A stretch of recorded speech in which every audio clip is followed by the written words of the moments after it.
Good morning. Happy Tuesday, Francis friends. How are you guys doing this morning? Look who's here, your little buddy. He's been talking to me. You wanted me to tell, you did what? What, Lewis? He said he graded your cursive papers, your vocabulary papers for Miss Tucker. And what was it you were telling me, Lewis? What? Oh, he says you guys have got to remember to touch those lines with your letters. You're not always forming your letters on the line. Well, Lewis, and so he wants you to be, see, he's upset about it. He wants you to be so careful about that, okay? He also said, remember, you told me what now? What? He said most of the Francis friends indented their paragraphs in their friendly letters, but some people forgot. And please remember from now on, indent a paragraph. What? Tell him again. Lewis says, indent your paragraphs. All right, go play, bud. You ready? Let's see, this is a good trick. Watch this, guys. Woo! There he goes. All right, so yeah, don't forget to indent your paragraphs and be sure your cursive letters are touching the lines for me. Got it? Okay, let's look at our day. Woo! Lewis hair everywhere. Cha, cha, cha.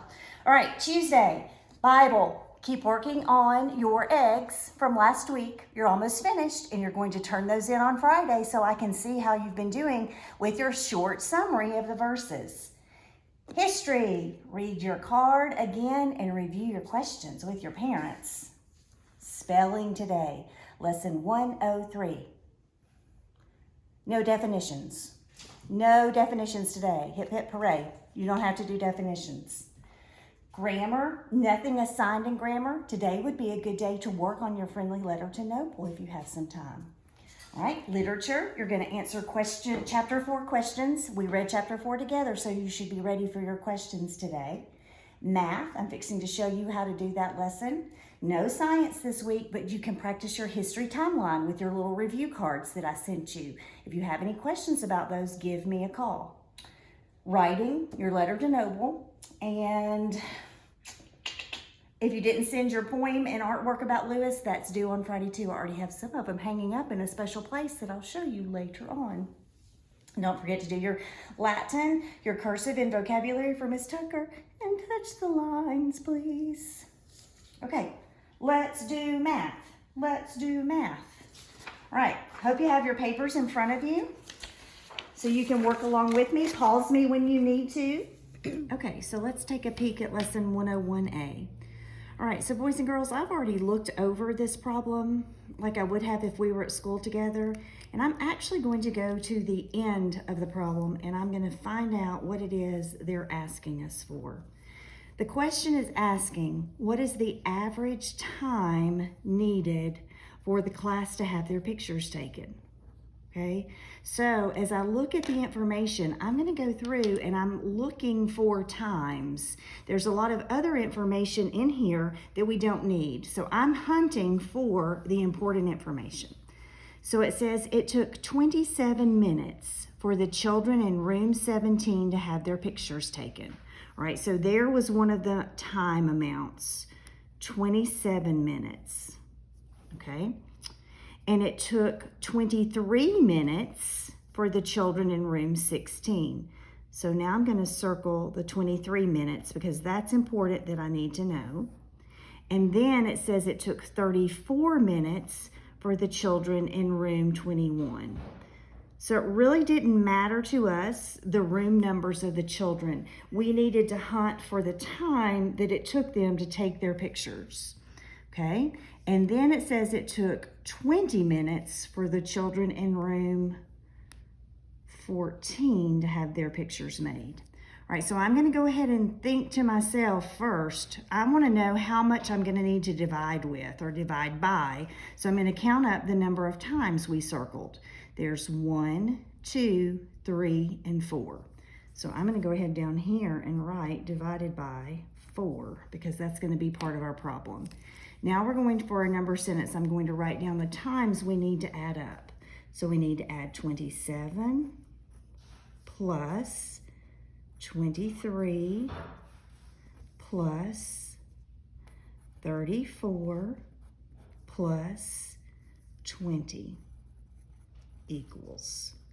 right? So I think I can add these without rewriting them. If you need to come over here and write them up and down vertically instead of horizontally, there's your workspace to do that. Okay, so I'm going to take my 7 and my 3. That gives me 10 plus 4 is 14.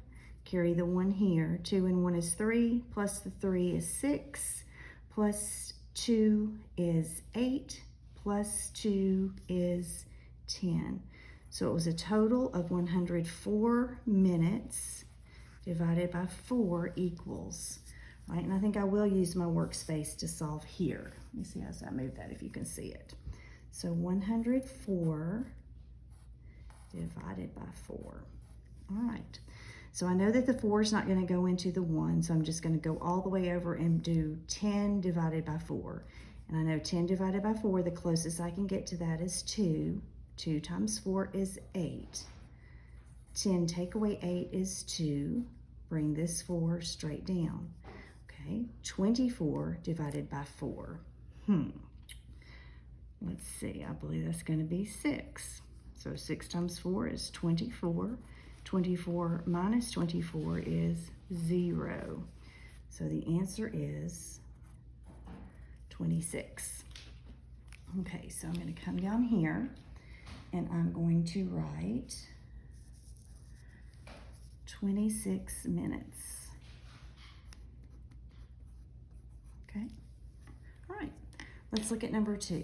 So number 2, boys and girls, I'm pulling out my chart, my Roman numerals chart. You're going to want to get yours. I have mine all out here on my table. You probably can't see it all, but they're all spread out so I can review. All right, so let's start with this first Roman numeral. We have LXXVI. Right, I think I'm going to go to the end of this Roman numeral because I know that the VI is 6. So I believe its number is going to definitely end with a 6. And let's look. We have XXL or LXX. What do we know about that? I know that the L is, that LX is 70 and an X is 10. So if I put, no, that's not right. LX is 60. Yeah, LX is 60. And then if I put the 10 of the X together, that's 70. So that gives me a total of 76. Okay. Now on this one, let's look at our end numbers. We know it's going to be something with a 2 or probably with 7. I think the VII, the V is 5 and II is 7. So I'm going to put my 7 here. And let's think about what the X and the C are going to give us. Okay, C, and if we go to our main numbers, C is 100 and the X is 10. So that means 10 less than 100. So our answer should be 97. It's kind of just a little math game to figure these out. Okay, on this one, it ends with IV. So I know that 5 is a V, and when the 1 comes before it, that means take 1 away from it. So the ending number is going to be a 4, and a M is 1,000, and if I have 2 M's, that's 2,000. So our answer is 2004. I need to turn that a little bit. No, I need to move my paper. I lost my cameraman, guys. We're trying something out new tonight. Okay, now number 3, remember our prime numbers? All right, so we ask us to list the prime numbers that are less than 20. All right, I'm not going to write 1 because 1 is considered a unit when we're writing our prime numbers, but I know the first prime number less than 20 is 2. Okay, write the next one. I hope you wrote a 3. All right, after the 3, 5. All right, I'm not going to put 6 because it's not prime. You can get it by saying 1 times 6 and 2 times 3 equals 6. So it doesn't have exactly 2 factors. The next number that does have exactly 2 factors though is 7. not 8, not 9, not 10. Next is 11, not 12, 13, not 14, not 15, not 16, 17 works, not 18, but 19. Right, so there are prime numbers less than 20. Now, this one is a little bit different. We haven't done one like this yet. It says, what are two prime numbers less than 20 whose sum is also a prime number?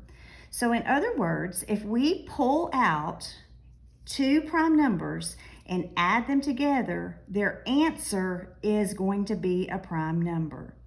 Well, I see the logical first two to do would do 2 and 3, because if I add 2 plus 3, I get a 5. Now, let me do another one just so you can get the hang of it. What if I did 5 plus 2? That would give me 7. So you're pulling out two prime numbers whose sum is a prime number as well, okay? All right, so now let's go to number 4. Number 4 should be a quick review because we've been doing our negative and positive numbers. I did bring a number line. If you need to use a number line, make yourself a number line. Or today I'm going to show you a little bit easier way to do prime numbers, okay? All right, so let's look at the first one. It says 7 plus negative 9. All right, so which number is larger, the negative number or the positive number? You should have said the negative number because negative 9 is bigger. Not on the number line, it's actually smaller on the number line. But if we took the negative and positive away and we just had numbers that with no negative or positive, which one is larger? The 9 is. So in other words, he kind of gets to boss this number around. So you take negative 9 and then take 7 away from it, you'll end up with a negative 2. Okay, let me show you that on the number line though. All right, so we're gonna start with 7 plus negative 9. Okay, so arc over, let me go in pencil. Can you see me? I don't know if you can see this or not. Okay, so I'm gonna arc over in pencil to 7. I have to go to 7 first, positive 7, all right, and then go backwards negative 9 steps. So 1, 2, 3, 4, 5, 6, 7, 8, 9. And you see where I landed? Just where I thought I would. What did I say we would be here? Negative 2, because that number got to help us find our answer, okay? Same thing here. All right, so I've got a positive 37 and a negative 10, excuse me. All right, so our number is going to be positive. So just go 10 steps backwards from 37 and you would be at 27.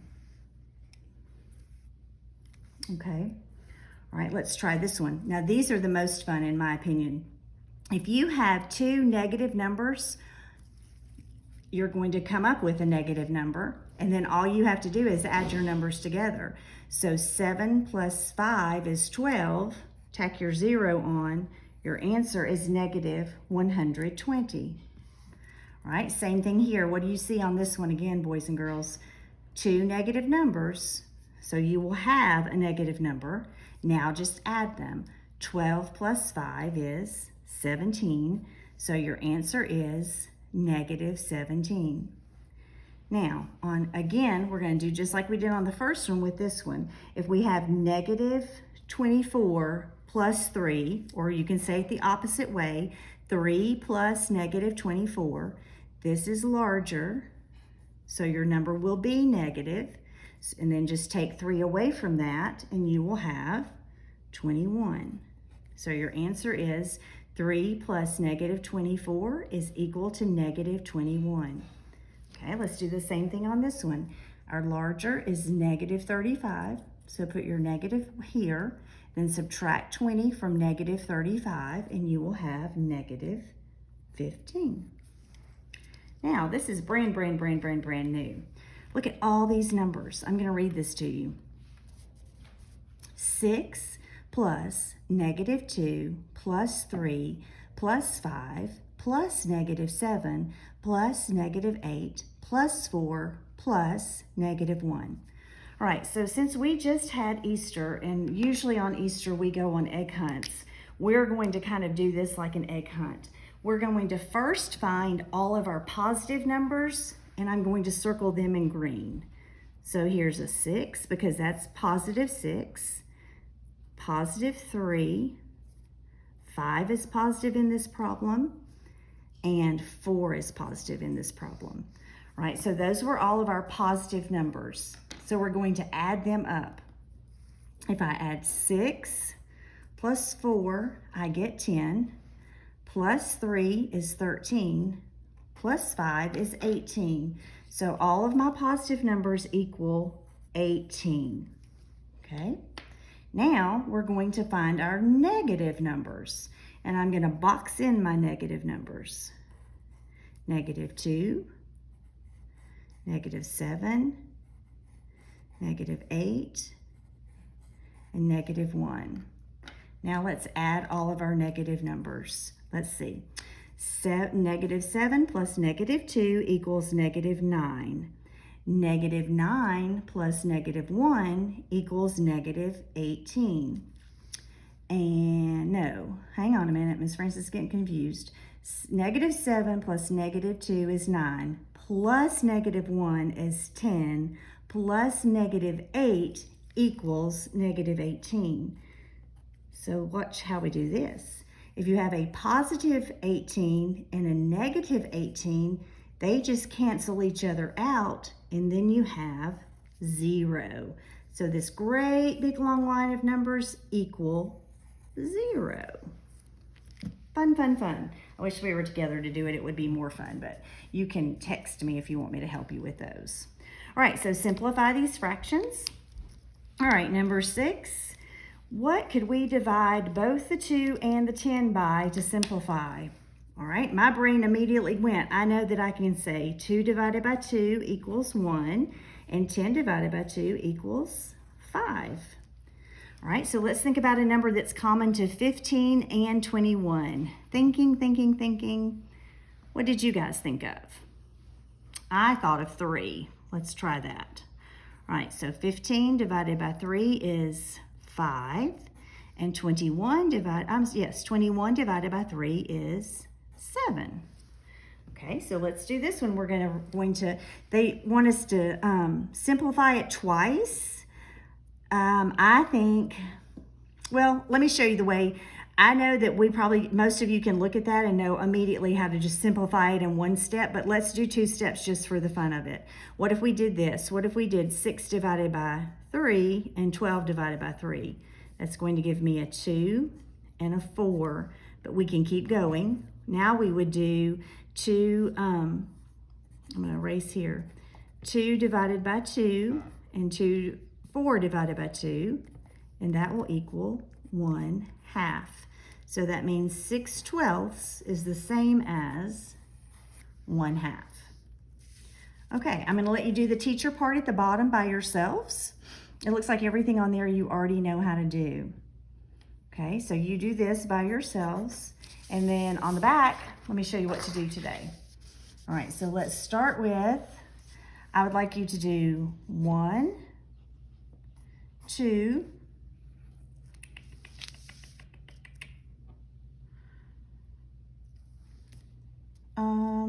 do 3 and 4 today, and you can skip 5 and 6. Or let's do this. 5 and 6 are optional. You can work on those today or keep it in your packet to work on if you have some free time later. But definitely practice 1, 2, 3, and 4. Okay? All right, so let's do our egg for today. All right, now I know that it's a little bit confusing. We're going backwards but I wanted to go ahead and do Easter yesterday. But since we're going backwards, and we're going to go to egg 5, which is the green egg, and it's titled inside. We're going to find I don't like this part, the leather whip, but it was part of the story. All right, so if you want to read more, go to John 19 verses 1 through 15. and also Matthew 27, verses 26 through 31. At more than any time, these dark and evil days were scary and sad for the followers of Jesus. The Jewish leaders had brought Jesus before the Roman governor in Judea, Pontius Pilate, to defend himself for claiming to be God. Because Jesus claimed to be God, they said he was an enemy of the Roman Empire and of Caesar, its king. This is all the stuff we learned about in history. They wanted him sentenced to death. Can you believe Pilate put Jesus to death? But before he did, he told his soldiers to scourge or to whip him. At any time, Jesus, the Son of God, could have stopped the trial. He could have stopped the whippings, and he could have even stopped his own death. But he wanted to do the will of his Father. And so he did nothing and said nothing to defend him. In the Bible, a long time ago, it was foretold that Jesus would be whipped and beaten. Isaiah chapter 50, verse 6 says, I gave my back to those who strike me, and my cheeks to those who pluck out the beard. I did not cover my face from humiliation and spitting. Also, Isaiah 53:5 says, but he was pierced through our transgressions, our sins, breaking God's law. He was crushed for our iniquities and chastened or punished for our well-being fell upon him, and by this we are all healed. God allowed his Son to be whipped in our place. It should have been us being beaten for making bad choices. Jesus didn't deserve to die because he had never, ever, ever sinned. But we've sinned. Jesus died in our place for our sin, even though it was we who deserved to be punished. I hope you have a great day. Do your best work, and I'll talk to you. Please, please get in touch with me if you have any questions. And if not, I'll talk to you again tomorrow. I love you. Bye, guys.